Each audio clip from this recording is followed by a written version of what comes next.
Welcome to विद्यांत classroom आम channel को आपण मानक स्वागत जनाई आरंभ करुछु आजिर वीडियो।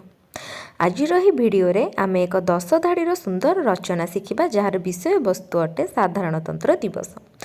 प्रतिवर्ष जनवरी 26 तारिख दिन आम देश में साधारणतंत्र दिवस पालन करा जाए।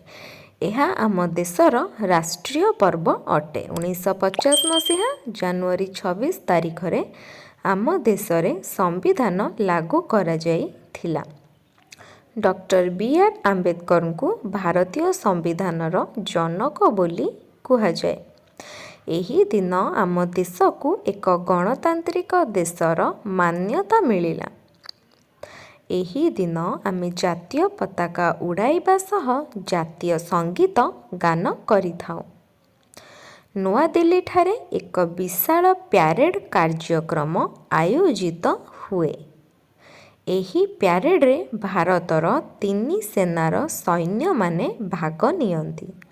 भारतर प्रत्येक शिक्षानुष्ठान रे एही दिवसटी पालन करा जाए।